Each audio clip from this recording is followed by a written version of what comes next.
Welcome in matrix and determinant part 2। Part 1 में हम लोगों ने पढ़ा कि डिटर्मिनेंट क्या है, उसके एलिमेंट्स का माइनर कोफैक्टर्स क्या होता है। माइनर्स कोफैक्टर ज़रूरत पड़ेगा यहाँ भी। तो अब हम लोग देखेंगे इस वीडियो में value of a second order determinant, फिर देखेंगे value of a third order determinant. एक सेकेंड और थर्ड ऑर्डर डिटर्मिनेंट्स का वैल्यू कैसे निकालते हैं। तो let us see value of a second order determinant. I am writing a second order determinant. So A, B, C, D. 2 row 2 column में 2 vertical line के बीच में लिख दिया गया है 4 नंबर्स को। तो ये हो गया आपका एक डिटर्मिनेंट ऑफ ऑर्डर 2, या इसको बोलते हैं 2 क्रॉस 2 डिटर्मिनेंट या सेकेंड ऑर्डर डिटर्मिनेंट। इसका वैल्यू क्या होता है? इसका वैल्यू होता है, ये दोनों को मल्टीप्लाई कीजिए, a इंटू डी, बीच में माइनस साइन बैठाइए, और इधर से c इंटू बी। ये जो आएगा वैल्यू ए डी और minus c b is called value of this determinant. Okay, let us see an example. इसके बाद इधर से मल्टीप्लाई होता है c इंटू बी। एक एग्जाम्पल देखिए, जैसे एक डिटर्मिनेंट लिख लिया 1 2 3 4, इसका एलिमेंट्स है 1 2 3 4, is a second order determinant. इसका वैल्यू निकालना है। इसका वैल्यू ये दोनों को मल्टीप्लाई करेंगे 1 इंटू 4 ऐसा, और फिर इधर से चले आइए -3 इंटू 2, ये इसका वैल्यू हो जाएगा 4 - 6। ये हो गया वैल्यू ऑफ दिस डिटर्मिनेंट। तो in this way we can find value of a second order determinant. Now try to understand how can we find value of a third order determinant.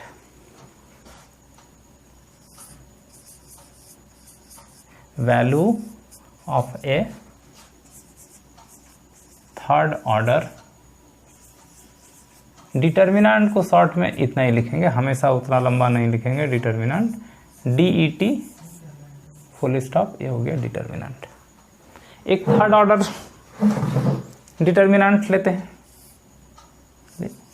A1 B1 C1 A2 B2 C2 A3 B3 C3। ये एक determinant हो गया third order का। अब देखिए इसका value कैसे निकालते हैं। इसका वैल्यू निकालने के लिए इसको एक्सपेंड करना पड़ता है थ्रू एनी रो और कॉलम। ये 3 रो 3 कॉलम है, किसी भी रो या किसी भी कॉलम के थ्रू इसको एक्सपेंड करते हैं। जैसे हम लोग चलिए पहले एक्सपेंड कर रहे हैं थ्रू R1 मतलब ये B1 A1 B1 C1। पहले हम लोग लिख देंगे A1 इंटू उसका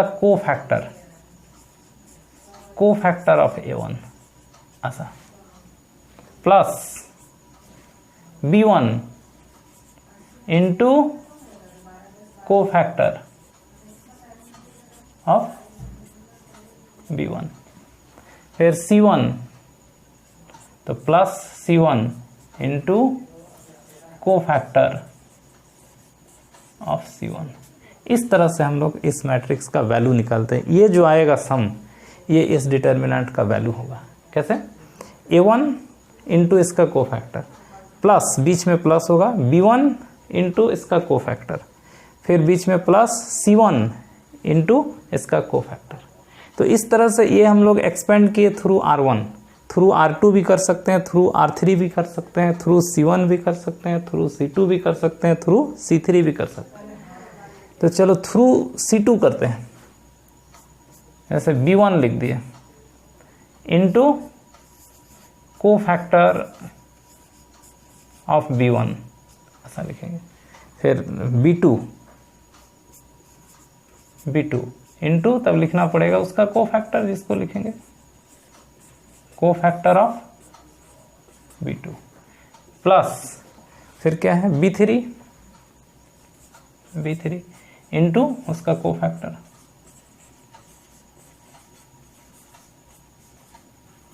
इस तरह से ये भी इस डिटर्मिनेंट का वैल्यू होगा। किसी भी रो किसी भी कॉलम के थ्रू हम लोग इसको एक्सपेंड करते हैं। चलिए R3 के थ्रू एक्सपेंड करते हैं। ये R3 A3 B3 C3, इसको इस डिटर्मिनेंट का वैल्यू हम लोग ऐसे भी लिख सकते हैं, A3 इंटू कोफैक्टर ऑफ वही A3 प्लस फिर B3 into cofactor of B3 लिखेंगे, फिर plus C3 into cofactor of C3। इस तरह से हम लोग इसको एक्सपेंड कर सकते हैं। ये भी इस डिटर्मिनेंट का वैल्यू होगा, ऐसे लिखे तो भी उसका वैल्यू होगा, ऐसे लिखे तो भी उसका वैल्यू होगा। उसी तरह से C1 C3 के थ्रू भी एक्सपेंड कर सकते हैं। किसी भी रो या किसी भी कॉलम के थ्रू डिटर्मिनेंट को एक्सपेंड किया जा सकता है। अब उसके बाद इसका वैल्यू लिख लीजिए, जैसे ये है। अब इसमें A3 into cofactor of A3 लिखना है। कोफैक्टर ऑफ A3 पहला वीडियो में बताया गया है, कोफैक्टर कैसे लिखते हैं। -1 का पावर, ये जो A3 है ये थर्ड रो फर्स्ट कॉलम का एलिमेंट है, तो इसलिए यहाँ लिखेंगे 3 + 1। डिटर्मिनेंट में we leave the row and column through A3 and the remaining elements B1 C1 B2 C2 will be written as a determinant plus B3 into its cofactor। इसका cofactor -1 का power, ये B3 second row second column का element है, second row second column का element. और determinant में we leave the row and column through B3 and remaining elements A1 C1 A2 C2, A1 C1 A2 C2 as a determinant plus C3 into cofactor of C3। C3 का cofactor लिखिए, -1 का power, ये C3 देखिए ये third row और third column का element है, तो 3 + 3 as a determinant we leave the row and column through C3। ये कॉलम और ये रो को छोड़ देंगे। A1 B1 A2 B2 लिखेंगे as a determinant, A1 B1 A2 B2। ये इस डिटर्मिनेंट का वैल्यू होगा। और ये जो सेकेंड ऑर्डर का डिटर्मिनेंट है उसका वैल्यू इस तरह से हम लोग निकालेंगे। तो इस तरह से हम लोग एक थर्ड ऑर्डर का डिटर्मिनेंट का वैल्यू निकाल सकते हैं। एक एग्जांपल देखिए, यहाँ एक एग्जांपल लेते हैं नंबर का 1 0 3 2 1 2 5 1 3। चलिए ये ले लिया, is a determinant of order 3, क्योंकि 3 रो 3 कॉलम है। इसका वैल्यू किसी भी रो या किसी भी कॉलम के थ्रू इसको एक्सपेंड कर सकते हैं। चलिए इसको एक्सपेंड करते हैं थ्रू फर्स्ट रो। तो थ्रू फर्स्ट रो पहला एलिमेंट है A1 इंटू इसका कोफैक्टर, A1 का ये 1 का कोफैक्टर -1 का पावर 1 + 1, क्योंकि ये 1 जो है ये फर्स्ट रो फर्स्ट कॉलम का एलिमेंट है। और डिटर्मिनेंट में ये 1 का रो 1 का कॉलम को छोड़ देंगे, 1 2 1 3 ये हो गया। फिर प्लस थ्रू फर्स्ट रो जा रहे हैं तो सेकंड है 0 इंटू ये 0 का कोफैक्टर -1 का पावर, ये 0 है फर्स्ट रो सेकंड कॉलम का element, first row second column. और डिटर्मिनेंट में ये 0 का कॉलम 0 का रो छोड़ देंगे, 2 2 5 3 2 2 5 3 ये हो गया उसका कोफैक्टर। प्लस ये 3 इंटू इसका कोफैक्टर लिखना पड़ेगा, -1 का पावर, ये 3 फर्स्ट रो थर्ड कॉलम का एलिमेंट है तो 1 + 3। और डिटर्मिनेंट में ये 3 का रो 3 का कॉलम को छोड़ देंगे, और ये जो बचा 2 1 5 1 इसको हम लोग एज ए डिटर्मिनेंट लिख देंगे। अब इसका वैल्यू निकालेंगे, जो इसका वैल्यू आएगा वो इस डिटर्मिनेंट का वैल्यू होगा। देखिए उसको निकालते हैं, उसका वैल्यू।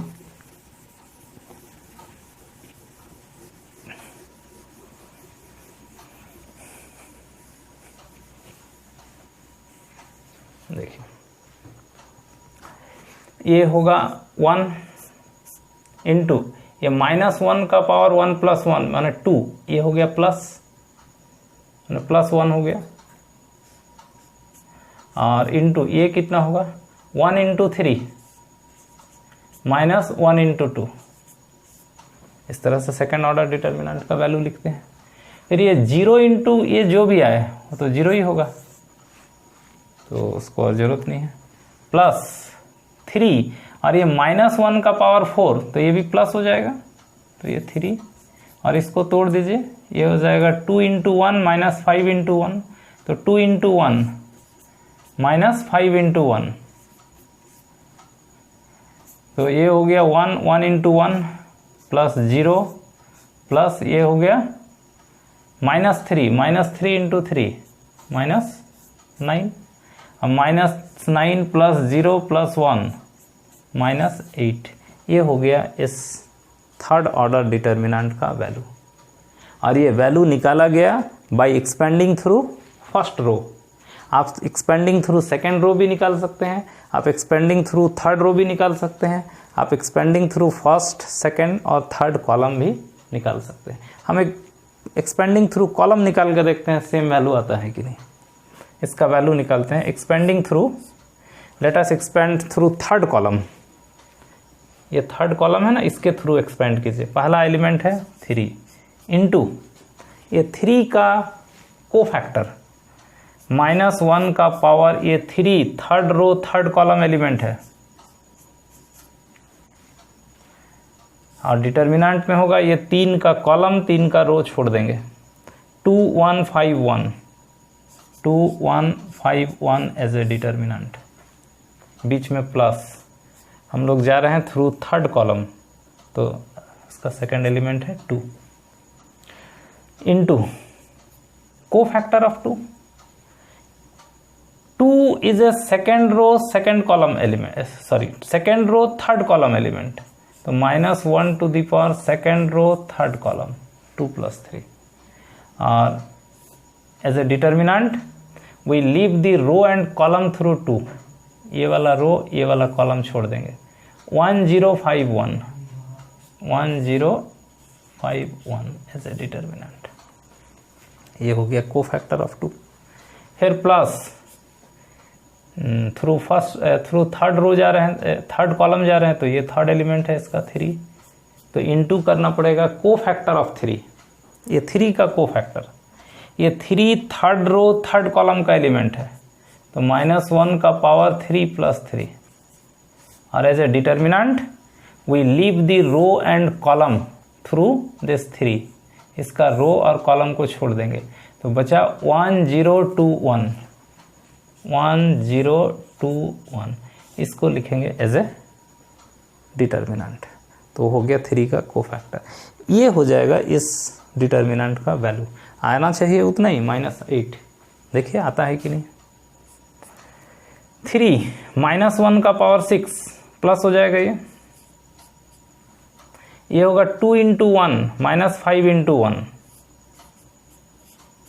2 - 5, फिर +2 -1 का पावर 5, ये तो -1 हो जाएगा ना, नेगेटिव रहेगा, और इसका वैल्यू 1 × 1 -5 × 0, ये हो गया, +3 -1 का पावर 6, तो ये तो प्लस ही हो जाएगा, +1 हो गया, और इसका वैल्यू 1 × 1 -2 × 0, इस तरह से।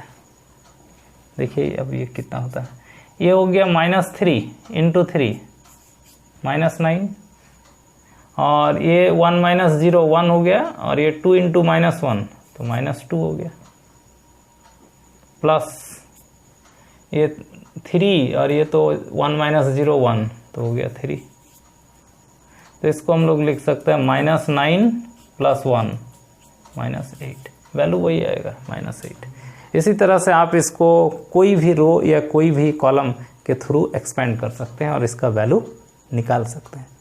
इस तरह से हम लोग एक second order, third order determinant का वैल्यू निकाल सकते हैं। इसी तरह से फोर्थ ऑर्डर का निकलेगा, फोर्थ ऑर्डर का डिटर्मिनेंट है तो उसका वैल्यू भी निकाल सकते हैं। तो इस वीडियो में हम लोग सीखे कि how to find value of a second order and third order determinant. Next video में हम लोग देखेंगे some properties of determinant. Determinant को ये वैल्यू निकालने का, सिंप्लीफाई करने का कुछ प्रॉपर्टीज हैं जो एक डिटर्मिनेंट होल्ड करता है। उस प्रॉपर्टीज को हम लोग एक एक करके सीखेंगे। उसके बाद फिर कुछ प्रॉब्लम्स बनाएंगे, प्रोडक्ट ऑफ डिटर्मिनेंट्स भी पढ़ना है। तो इस वीडियो में इतना ही, धन्यवाद। नेक्स्ट देखिए पार्ट 3। Thank you.